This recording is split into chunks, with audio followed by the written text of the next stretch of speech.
નમસ્કાર વિદ્યાર્થી મિત્રો, આપ સૌનું ગુજરાતી પાઠશાળામાં હાર્દિક સ્વાગત છે.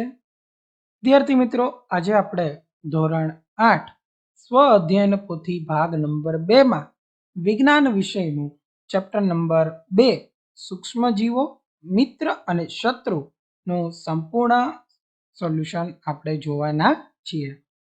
વિદ્યાર્થી મિત્રો, ભાગ 1 ના તમામ ચેપ્ટર આપણે આપણી યુટ્યુબ ચેનલમાં અપલોડ કરેલા છે, તો આજે જ તમે પ્લેલિસ્ટમાં જઈ અને જોઈ શકો છો. અને આવા જ વિડીયો જોવા માટે અમારી ચેનલને સબસ્ક્રાઈબ કરો, બાજુમાં રહેલ બેલ આઇકોન જરૂરથી દબાવો, જેથી કરીને અમારા વિડીયોની નોટિફિકેશન આપ સુધી સૌથી પહેલા મળી રહે. યોગ્ય વિકલ્પ પસંદ કરવાનો છે. પહેલો પ્રશ્ન, કયા સૂક્ષ્મ જીવના કારણે ઈડલીની કણક ફૂલે છે? તો એમાં આવશે ઈસ્ટ. બીજું, શીતળાના રસીની શોધ કોણે કરી હતી? Edward Zener. 3, કયો સૂક્ષ્મજીવ નાઇટ્રોજનના સ્થાપનમાં મદદ કરે છે? રાઇઝોબિયમ. ત્યારબાદ ચોથું, તમારી મમ્મી ખમણ કે ઢોકળા બનાવે ત્યારે ખમણ કે ઢોકળાના ફૂલવાનું કારણ શું હોઈ શકે? તો એમાં આવશે ગરમી. 5, તમારા ઘરે મચ્છરનો ઉપદ્રવ અટકાવવા માટે શું કરવું જોઈએ? તો કુલરમાં પાણી રહેવા દેવું જોઈએ નહીં, ફૂલદાનીમાં પાણી ભરી રાખવું જોઈએ નહીં, ચોમાસામાં ધાબા પર ખુલ્લા ટાયર રાખવા નહીં. એટલે કે ઉપરના તમામ કાર્યો આપણે ધ્યાને લેવા જોઈએ. 6, નીચે આપેલા વિધાનો પૈકી કયું વિધાન ખોટું છે? તો પહેલું જ, કે હંમેશા દર્દીને અન્ય વ્યક્તિઓની જોડે જ રાખવો જોઈએ, આ વિધાન ખોટું છે. ત્યારબાદ ખાલી જગ્યા છે. 7મું, મેલેરિયા માટે જવાબદાર પ્રજીવ ખાલી જગ્યા છે. તો એમાં આવશે પ્લાઝ્મોડિયમ. ત્યારબાદ ટાઇફોઇડ માટે ખાલી જગ્યા સૂક્ષ્મજીવ જવાબદાર છે, બેક્ટેરિયા. 9, આથવણની શોધ ખાલી જગ્યાએ કરી હતી? લુઈ પાસ્ચર. 10, હિપેટાઇટિસ એ રોગમાં વાયરસ ખાલી જગ્યા દ્વારા શરીરમાં પ્રવેશે છે? તો પાણી દ્વારા.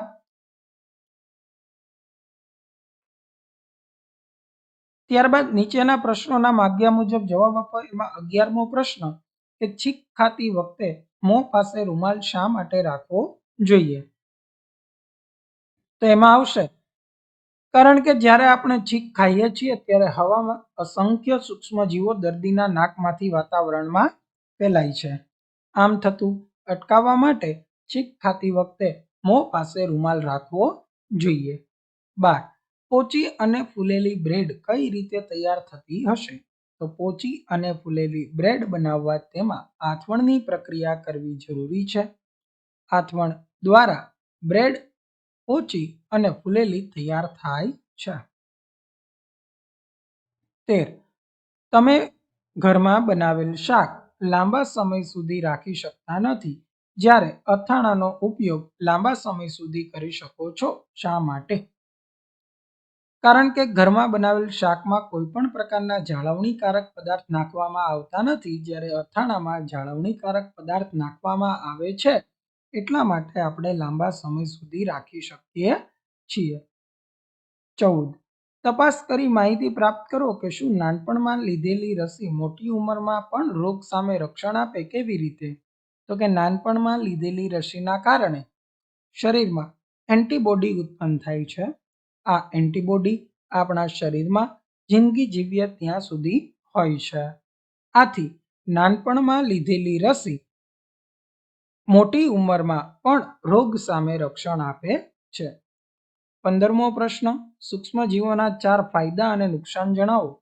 તો ફાયદા, તો રસી બનાવવા માટે, આથવણની પ્રક્રિયામાં ઉપયોગી છે, પર્યાવરણને શુદ્ધ કરે છે અને દવા બનાવે છે.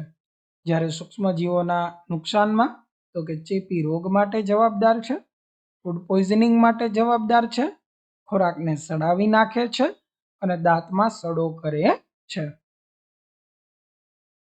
ત્યારબાદ 16મો પ્રશ્ન, તમે ડોક્ટરની મુલાકાત લઈ તેમને અથવા તમારા પરિવારના સભ્યને થયેલા રોગો વિશે માહિતી મેળવી નીચેના કોષ્ટકમાં નોંધો.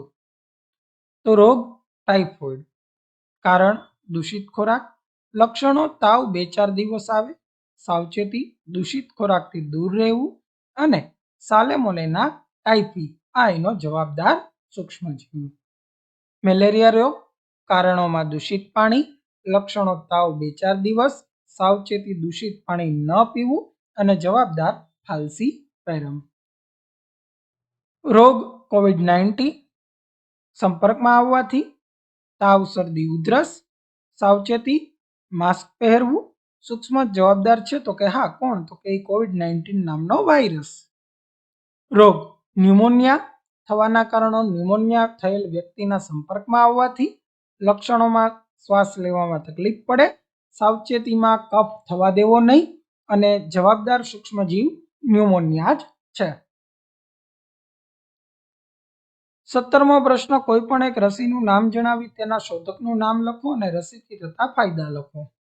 તો પોલિયોની રસી ડોક્ટર જોન સાલ્કે અમેરિકાના એના શોધક છે. ફાયદો પોલિયોની રસીના લીધે અંગો પર કોઈ પણ જાતની અસર થતી નથી. બધા અંગો સારી રીતે વિકાસ પામે છે. 18 જમીનને ફળદ્રુપ બનાવવામાં સૂક્ષ્મજીવો કેવી રીતે મદદ કરે છે તો રાઇઝોબિયમ બેક્ટેરિયા અને એક્ઝોટોબેક્ટેરિયા નામના બેક્ટેરિયા સિંબી કુળની એટલે કે કઠોળ વર્ગની વનસ્પતિના મૂળમાં રહીને જમીનમાં નાઇટ્રોજનનું સ્થાપન કરતા હોવાથી જમીનને ફળદ્રુપ બનાવે છે. ત્યારબાદ 19મો પ્રશ્ન તમારા ઘરે ખોરાક અનાજની જાળવણી કેવી રીતે કરવામાં આવે છે તેની તપાસ કરી નોંધ તૈયાર કરો. તો કે તાપમાં સૂકવીને, ઠંડક આપીને, ડીપ ફ્રીઝિંગ કરીને, ખાંડ ઉમેરીને, સરસવ તેલ ઉમેરીને તથા વિનેગર ઉમેરીને. 20મું માખી એ રોગકારક સૂક્ષ્મજીવોનો વાહક છે. શું તમે આ વિધાન સાથે સહમત છો? શા માટે?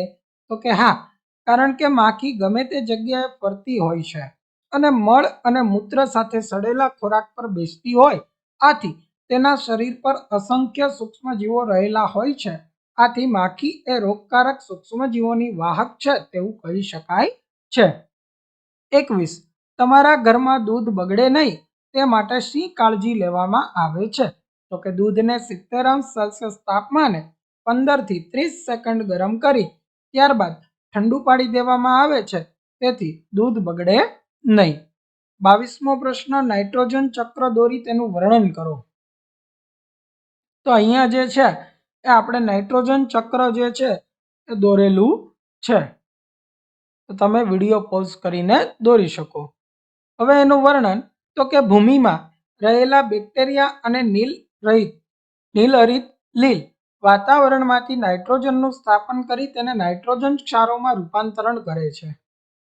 જ્યારે નાઇટ્રોજનના ક્ષારોમાં રૂપાંતરણ થઈ જાય છે ત્યારે વનસ્પતિ તેનો ઉપયોગ ભૂમિમાંથી મૂળતંત્ર દ્વારા કરે છે. વનસ્પતિ પર આધાર રાખતા પ્રાણી વનસ્પતિ ખાય છે તે પ્રાણીના મૃત્યુ બાદ ભૂમિમાં હાજર બેક્ટેરિયા તેમનું નાઇટ્રોજનના સંયોજનોમાં રૂપાંતરણ કરે છે અને વિશિષ્ટ પ્રકારના બેક્ટેરિયા તેનું નાઇટ્રોજન વાયુમાં રૂપાંતર કરે છે. ત્યારબાદ 23મો પ્રશ્ન કયા રોગો રસી દ્વારા અટકાવી શકાય છે? કોવિડ-19, શીતળા, હડકવા, ન્યુમોનિયા, ઓરી, અછબડા. 24 વીજળીના ચમકારા કયા વાયુના જમીનમાં સ્થાપન માટે મદદરૂપ થાય છે? કેવી રીતે? તો વીજળીના ચમકારા દ્વારા નાઇટ્રોજન વાયુઓ જમીનમાં સ્થાપન માટે મદદરૂપ થાય છે.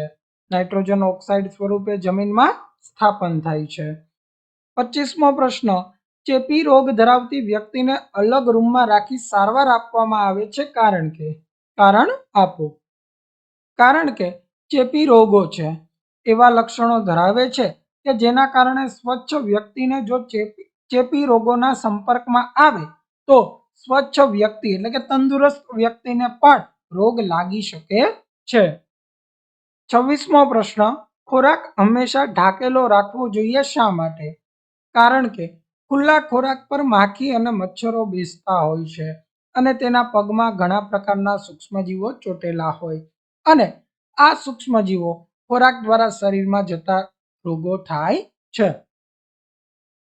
તો વિદ્યાર્થી મિત્રો અહીંયા ધોરણ 8 સ્વ અધ્યયન પોથી ભાગ નંબર 2 માં વિજ્ઞાન વિષયનું પ્રકરણ 2 સૂક્ષ્મજીવો મિત્ર અને શત્રુનું સંપૂર્ણ સોલ્યુશન અહીંયા પૂર્ણ થાય છે. જો વિદ્યાર્થી મિત્રો તમને અમારો વિડીયો ગમ્યો હોય તો વિડીયોને લાઈક કરો, ચેનલને સબસ્ક્રાઈબ કરો અને આપના બીજા મિત્રો સુધી આ વિડીયોની લિંક શેર કરો. Thank you for watching.